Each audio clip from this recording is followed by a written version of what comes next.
Hi everyone, this is Ashley with CT Media Digitals. I'm going to do a tutorial to show you how to use my new sun flare and ray overlays in Photoshop. I have open a lot of different images that I'm going to use. This is just one of the overlays. I'm just going to go ahead and get started. They're super simple, so if you have your image open in Photoshop, you can either open the overlay that you know you want to use and just select all and copy and paste into your image. And then you will need to change the blending mode to screen. And then at that point you would want to adjust your overlay so the sun is right here in this image. So I'm just going to flip that around and put the sun there. And just kind of do it however big or however small that you want to do it. Now, as you can see, if you don't cover the whole image with the overlay, you're going to have to brush off a tiny bit, and sometimes you may have to play around with your curves. You're going to have that, just depends on what image you're using. So I'm actually going to do a curves layer above my overlay. I'm going to click this right here to create a clipping mask.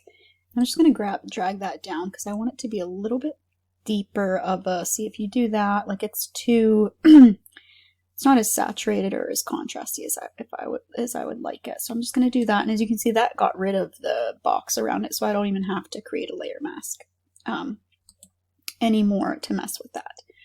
And you can play with the opacity on that. If you don't want it to be as noticeable, you could bring it down a little bit. That's one way to overlay on the image. Now I'm going to do a different image. I'm going to do this one. I'm going to go up to File and Place Embedded. And you would navigate to the folder that your overlays are saved in. And just go through and pick any of them. I'm just going to click this one. And then it's going to place it in my image. Go ahead and resize. The sun's about in the middle, so I can leave this here for now. Go ahead and change the blending mode to screen. And then check OK. I don't think I want to change the contrast or anything on this. So I think I'm just going to brush off. As you can see, part of the overlay over here needs brushed off, so you would just create a layer mask on that layer and use a black soft brush at 100% opacity and just brush that edge off right there. And before and after, add a really pretty sun flare to that. You could again adjust the opacity on it. You could create a brightness and contrast layer, and you could play around with that if you wanted to have a really rich overlay on that, or make it a little bit more so there's more of a the desaturation on it. You could make it brighter, you could bring down the brightness on it. There's a lot of different ways that you can play around with that. You could even, if your photo image was a little bit cooler and it wasn't so warm as one like this, you could add a hue saturation layer.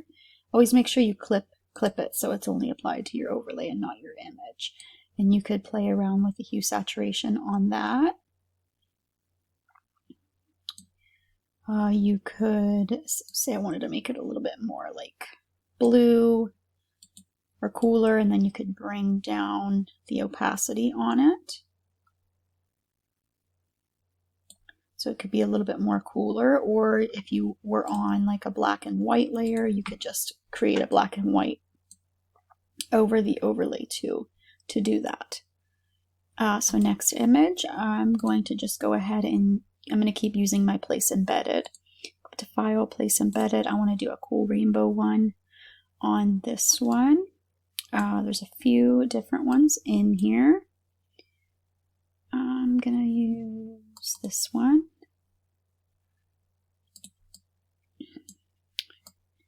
And the sun's over here. This one might not work for this image, which of course it's just going to depend on your image, and not every overlay is going to work the best with every image. So if I did this one, let's change the blending mode first so I can see what I'm working with here. I could see if I made it a little bit bigger. This one could work. Maybe if let's try to flip it horizontal or vertical again and bring it up. This one could work. I would lower the opacity, and then I would have to create a layer mask and brush off those edges so those aren't showing. But I don't really like this one. So I'm going to go ahead and, so when you do place embedded, it comes in as a smart object. You can just right click and replace contents and just pick a different overlay. Let's try one of the rainbow with a circle. And then you just need to resize again. And now this is going to come in at the same opacity as you did the first one. So if you want that to be full opacity, just lift that back up.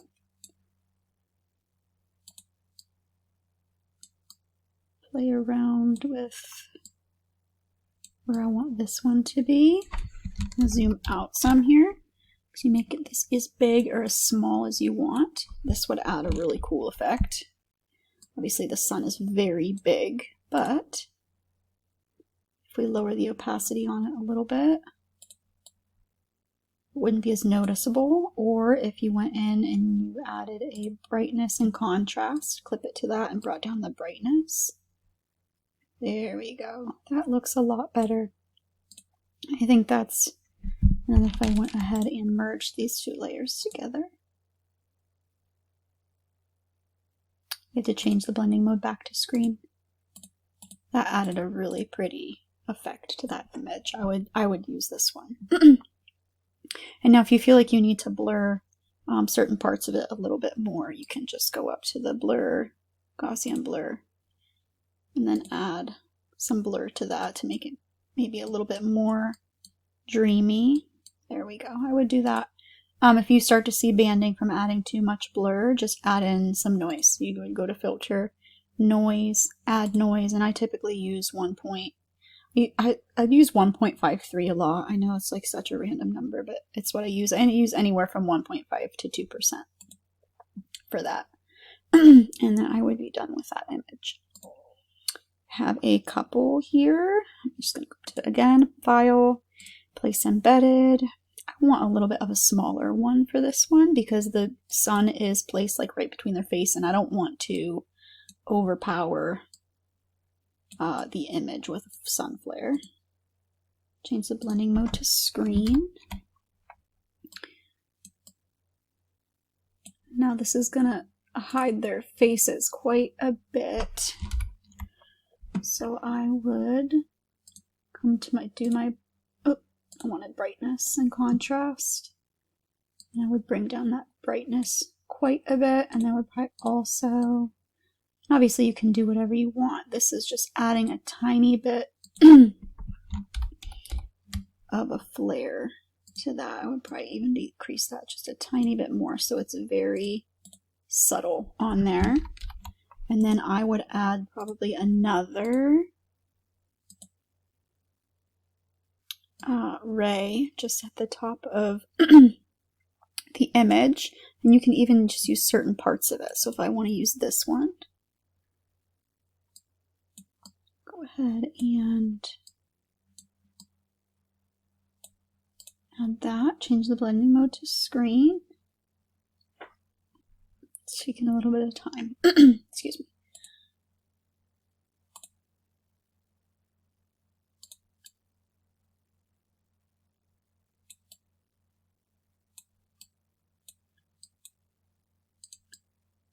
I don't want much of this onto the image.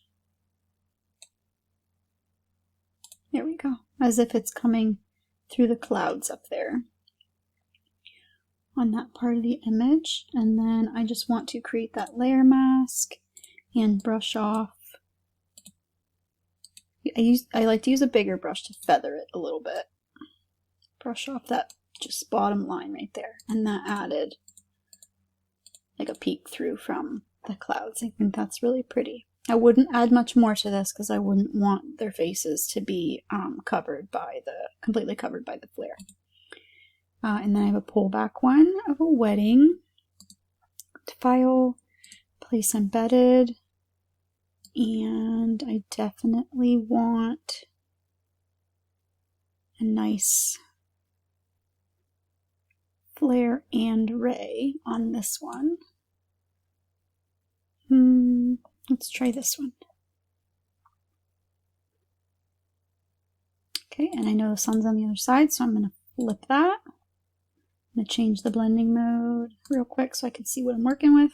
I'm going to match up my sun.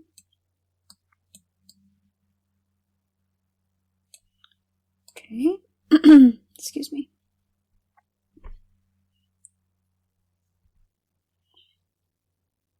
Photoshop is being a little slow today. Really slow today.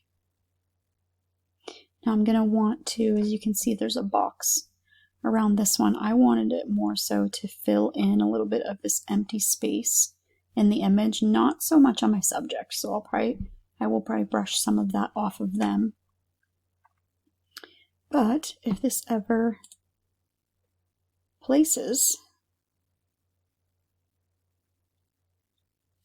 Photoshop is awesome sometimes, and then other times it just takes quite a bit of time.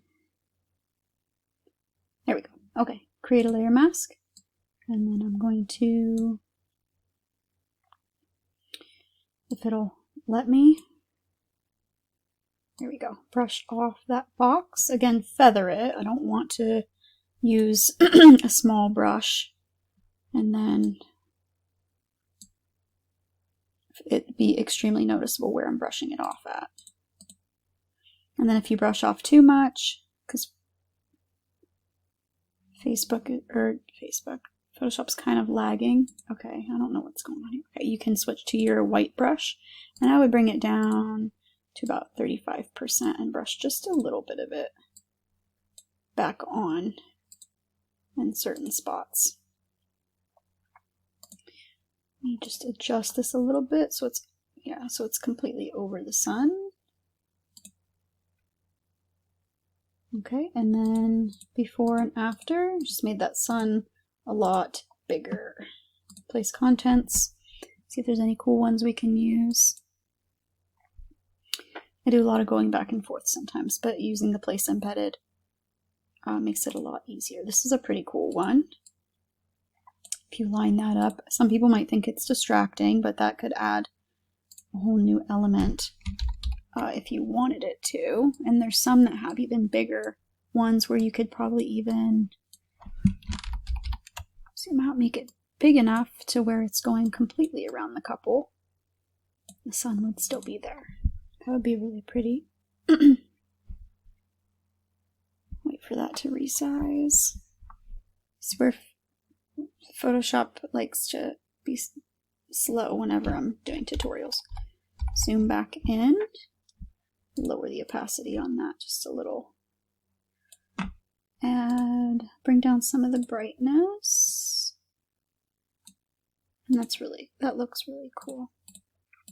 Could be considered cool or distracting, depending on your style, but that's how they are used. They are simple. It might take a little while to find one that you like that matches your image or that goes with it, but there are 50 different overlays in there to choose from, so there's plenty to choose from. If you have any questions, you can send me a message or you can ask in the Facebook group. If you're not yet a part of the group, I will link it in the description.